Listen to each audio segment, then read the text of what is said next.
Hello, and welcome back to Mr. B Teaches History. Today's lecture will examine the significant economic changes that took place in the United States during the 1920s. So let's get started. Increased productivity was one cause of the economic prosperity of the 1920s. Companies conducted and made use of research to make the manufacturing process more efficient. One of these systems was the movable assembly line used by Henry Ford in his car factories. The increased use of oil, coal, and electricity as energy sources also improved in the 1920s economy. The government also wrote and enforced policies which allowed corporate and personal incomes to grow, but not at an equal rate for all people. Like loosening antitrust laws of the Progressive Era, large tax cuts for rich Americans and companies, and low interest rates and regulations on the bank.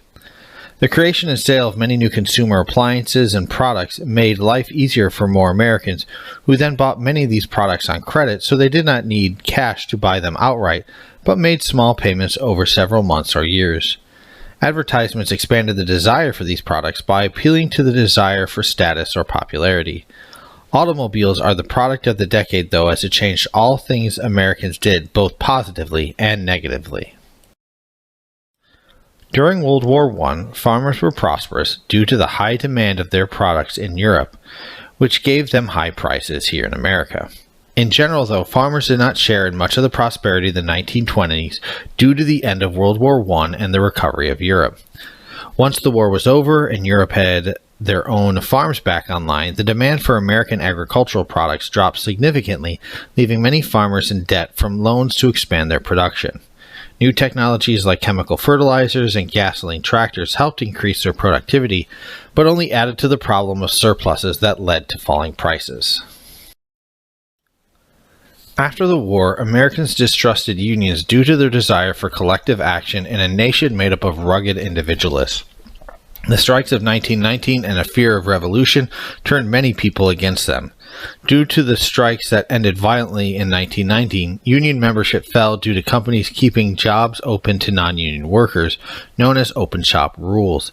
But wages also began to rise for non-union workers. Companies also began to offer more benefits and higher wages to reduce the interest in unions. Strikes at this time usually failed due to the strong favor of business in federal, state, and local governments. The courts issued orders against strikes and struck down labor laws to protect workers' welfares. In the South, police, state militia, and local mobs were used to resist efforts to unionize in the region. The end of the war also caused a recession between 1920 and 1921 because the demand for war materials dropped. It was largely caused by forces related to the end of the war, like the surge of returning troops re-entering the civilian economy, the effects of the Spanish flu, less labor strife, changes in economic policy, and farmers having greater competition with European farmers. The government responded with a committee that contributed to relief for the unemployed with cooperation between local and federal governments and lower taxes to help the recovery. If you have any questions, comments, concerns, or clarifications you would like to make about this lecture, please leave a comment below. If you learned something new, please consider leaving a like. If you would like to receive notifications of more content like this, please consider subscribing and ringing the notification bell.